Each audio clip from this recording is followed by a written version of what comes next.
Have you ever wondered how many decisions in your life were made by parts of you that you didn't even know existed? Have you noticed how sometimes anger appears, fear explodes, guilt creeps in, and you have no idea where it comes from? What if most of what you call me is actually just a distorted reflection of your own shadow?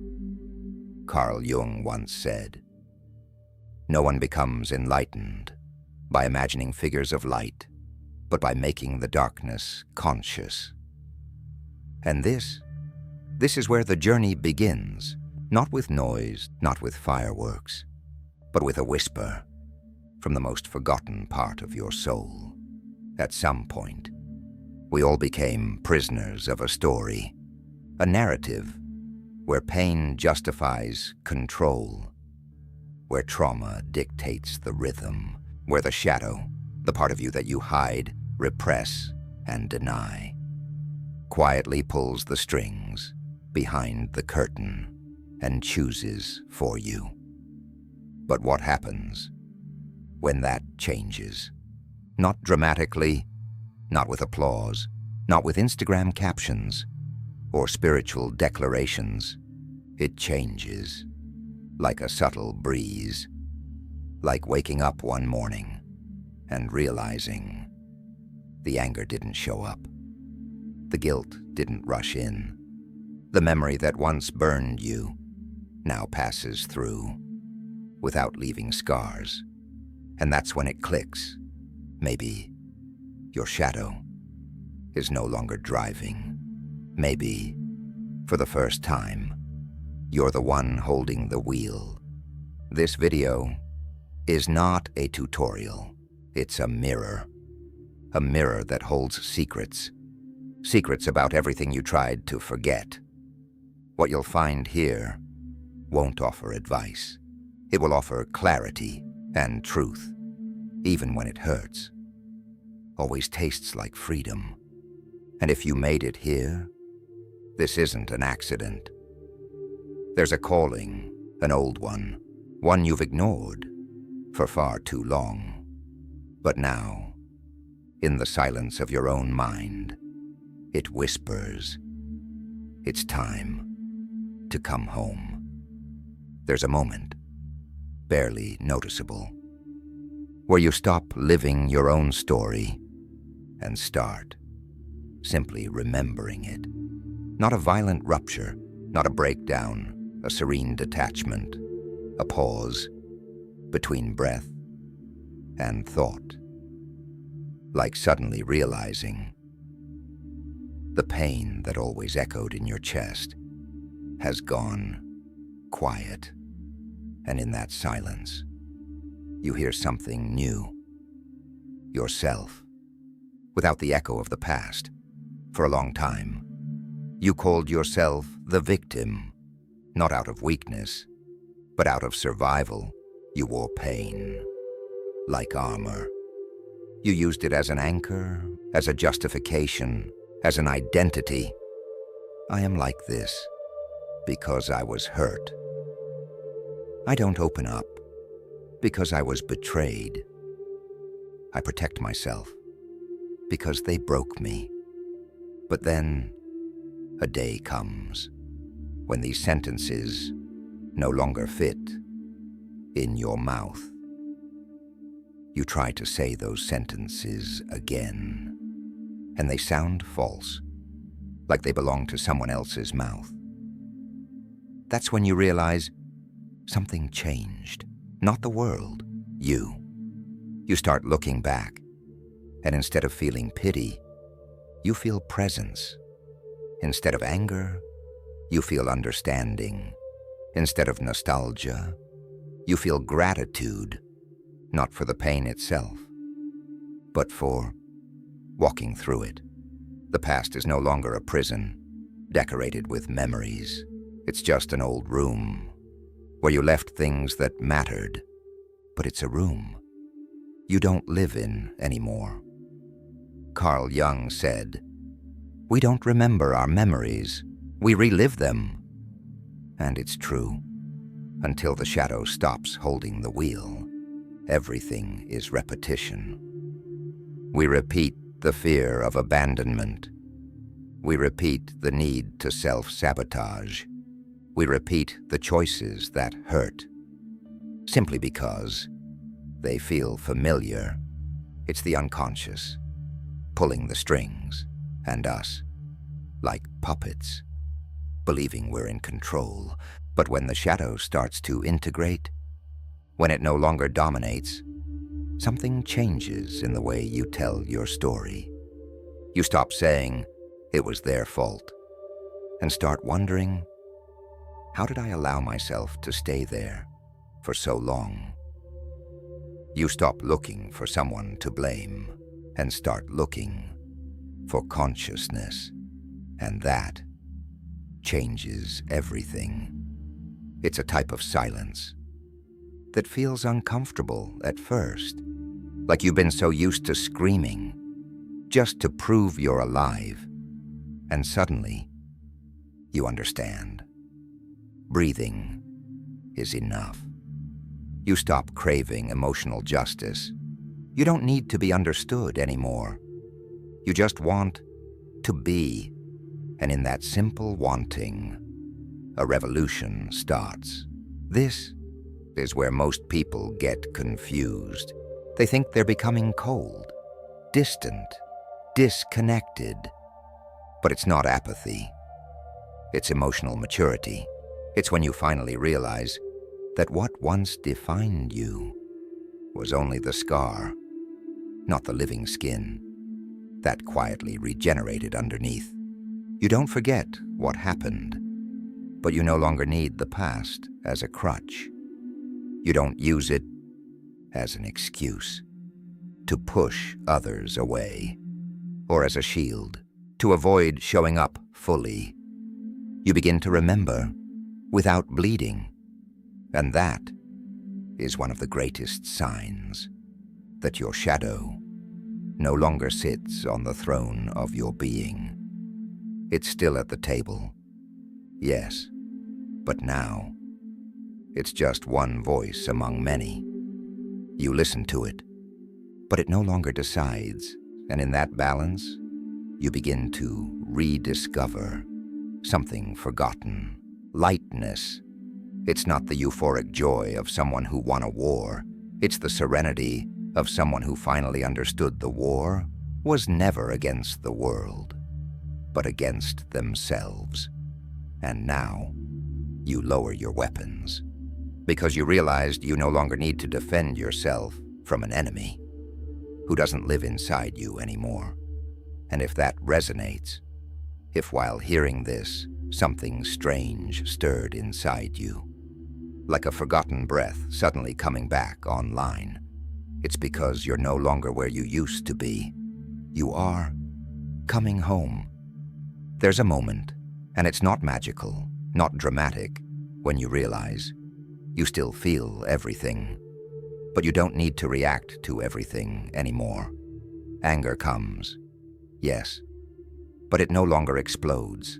Sadness shows up, but it doesn't paralyze you. Fear whispers, but it doesn't get to choose your actions. This is where the shadow starts losing its command. For so long, feeling was synonymous with reacting. You felt pain, you pulled away, you felt desire, you chased it, you felt rejection, you attacked, or you shut down. It was like living in a minefield, where every emotion was a bomb, waiting to detonate. You didn't inhabit your emotions, you survived them. But then, something shifts. You start looking at the emotion like it's a scared child. It screams, it bangs, it throws fits, desperate for your attention. But this time, you don't silence it, and you don't collapse in front of it either. You hold it, you accept it, but you don't obey it. This is the kind of maturity no self-help book teaches. It doesn't come from discipline. It doesn't come from trying harder. It's born from exhaustion, from falling too many times, from running into the same wall until one day, something inside you finally whispers, "Enough." It's born from a silent decision, the kind you don't shout, the kind that says, "I will no longer hurt, or let myself be hurt in the same ways." Carl Jung called it individuation, the moment when you stop being ruled by the complexes of the psyche and start integrating them. And that's exactly it. You don't stop feeling fear or shame or frustration. You stop letting them decide how you speak, how you act, how you destroy yourself or others. And then you begin to taste a new kind of power, not the power to conquer others, the power to conquer yourself. You find yourself in a constant inner dialogue. I'm angry, but what is this really about? I want to disappear, but is this just the old pattern trying to protect me again? This desperate need to control everything, is it really about control, or just an echo of not feeling like I'm enough? You listen. You actually listen. And in that truth, you begin to change, not because you want to seem better, but because reacting the old way simply doesn't make sense anymore. The shadow is cunning. It acts through impulse, through urgency, through the whisper of, "I can't help it." It feeds on autopilot, but the moment you slow down, the moment you breathe, before reacting, it weakens, because you brought light. And this is where something magical happens. Even if it doesn't look like magic, you don't become some Zen monk. You stay human. But now, you are a human with choice. You can choose to show up without self-sabotaging. You can say no without carrying guilt. You can walk away without turning someone into your enemy. You can feel everything without letting everything drag you under. This is freedom. The freedom of not being swept away by every emotional current that passes. The freedom of not being a puppet, pulled by the strings of your own traumas. The freedom to respond to life with presence, not programming. And when this consciousness starts vibrating inside you, something shifts in your field. People notice. They don't always know how to name it, but they feel it. They feel there's something different about your presence. Something solid, something light, something silently powerful. And that unsettles anyone who's still drowning in the storm, because your peace becomes a mirror of the chaos that still owns them. But that doesn't bother you anymore, because you're no longer trying to prove who you are. You're just being. No need to shout, no need to react. The shadow now is just one voice, not the only voice. And it's in that chosen silence that real transformation begins. Not the kind that seeks an audience, but the kind that finally finds home inside yourself. There's a kind of loneliness that makes you seek others out of desperation. And then there's another kind, rarer, the kind that teaches you to seek others from fullness for a long time. Maybe you loved like that, like someone begging, like someone adapting, like someone bending themselves into something easy to swallow, just to avoid being rejected. Relationships became silent agreements between two hungers. You gave more than you had, just to keep someone from leaving. But then something shifts, not from the outside. No one comes to save you. It shifts from the inside, in a silence so brutal and so liberating. You stop chasing the ones who can't see you. You stop begging to be felt. You stop negotiating your presence. And then the strangest thing happens. The silence that once hurt you now feeds you. You learn to be with yourself, without the desperate craving for applause or for someone to fill the gap. Your own company, once unbearable, now becomes familiar. And with that, you stop searching for in others what only you can hold for yourself. This is the line in the sand. This is the moment where you know your shadow is no longer driving your relationships, because the shadow chooses from scarcity. It falls in love with those who reject it. It attaches to those who wound it. It chases the ones who mirror its own fear. It screams, "I need you," because it never learned how to whisper, "I am enough." But when the shadow loses power, love transforms. It no longer comes from the urgency to fill a hole. It comes from the serenity of sharing space. You no longer connect from hunger. You connect from resonance. You're not waiting for anyone to show you anything, and you're not here to prove anything either. You simply are. And that state, complete, quiet, unshakable, changes everything. You start noticing who really meets you and who just plugs into you, who speaks to actually listen and who only talks to escape the noise of their own emptiness. You start seeing who truly sees you and who just projects onto you whatever they're too scared to face, and you let them go without drama, without resentment, because now you understand that someone's absence can actually be the beginning of your own presence. Carl Jung once wrote, "Loneliness does not come from having no people around, but from being unable to communicate what matters most to you." But here's the thing. When you start communicating clearly with yourself, loneliness dissolves, even if no one else understands you, because you no longer live to be understood. You live in coherence, and coherence attracts a very different kind of connection.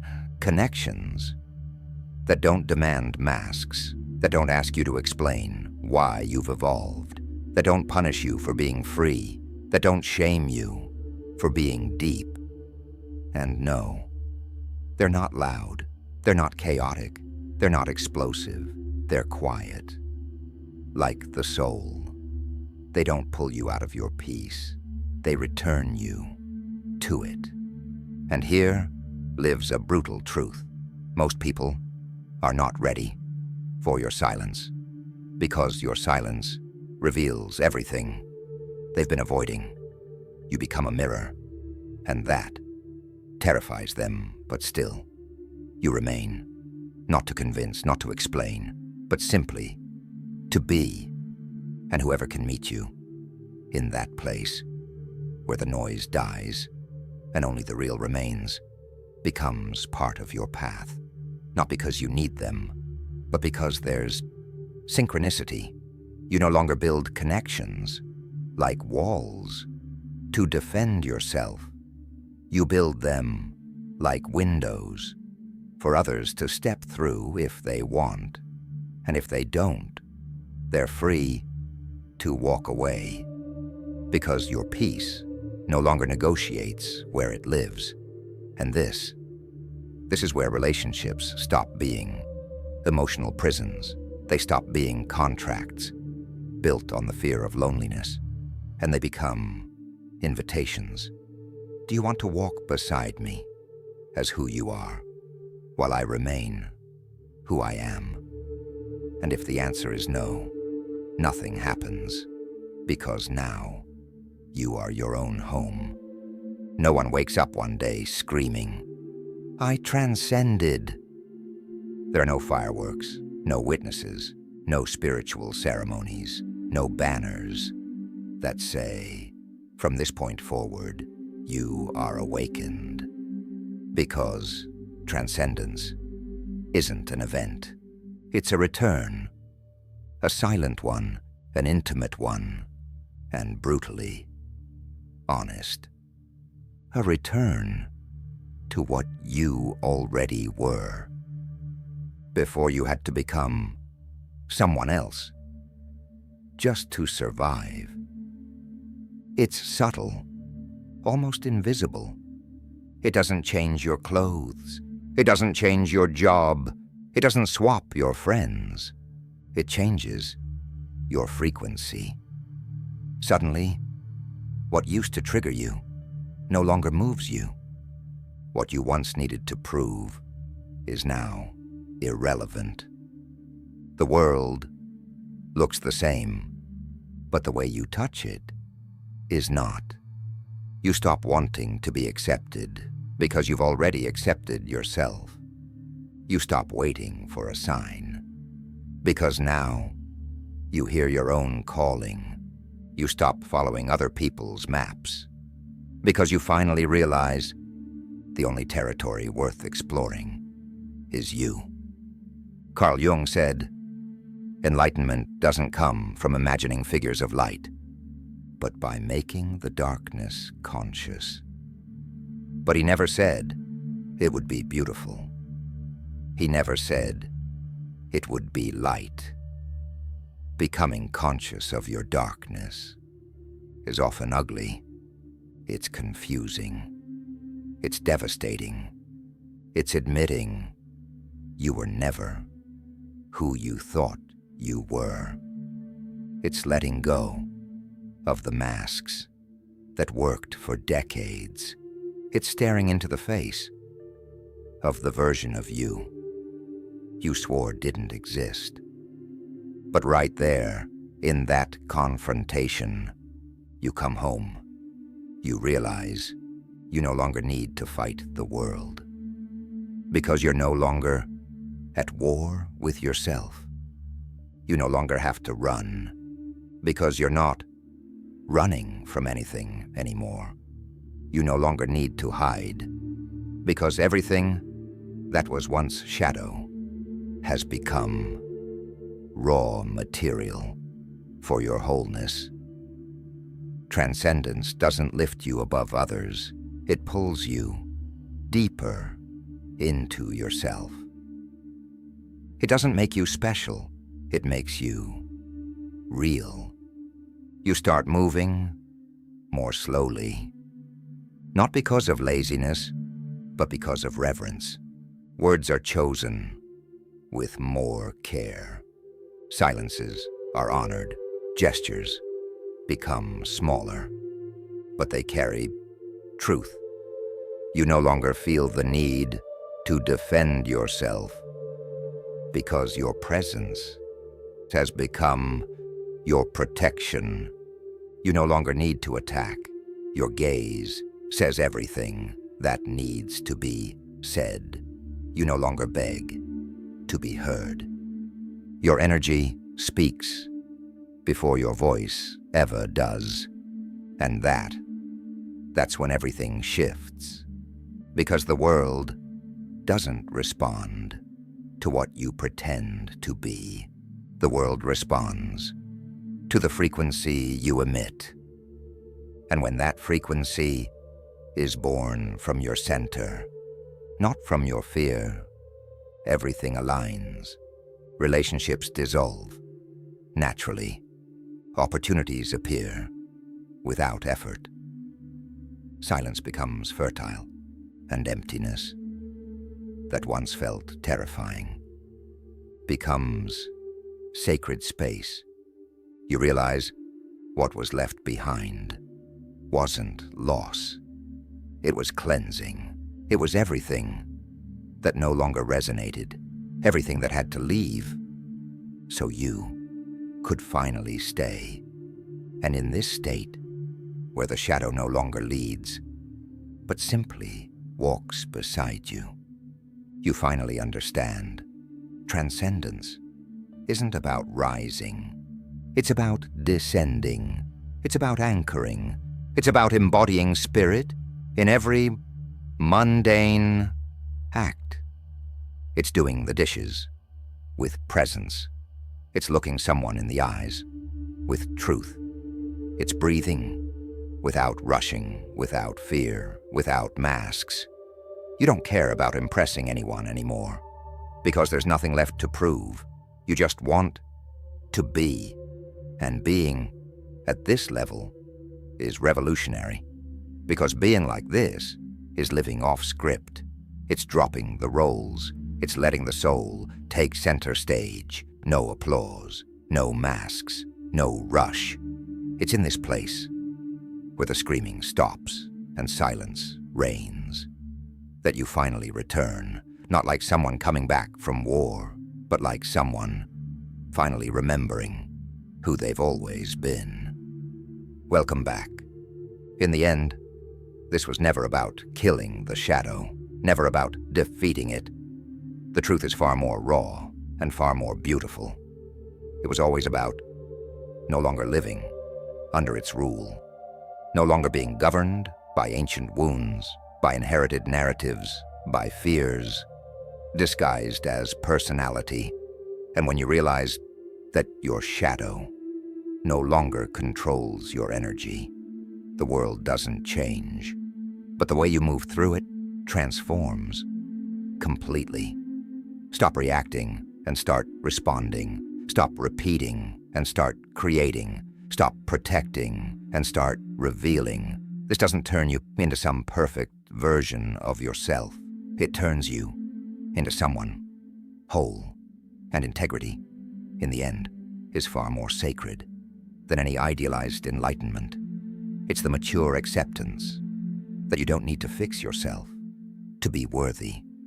You just need to remember, and maybe, just maybe, that is exactly what we call awakening.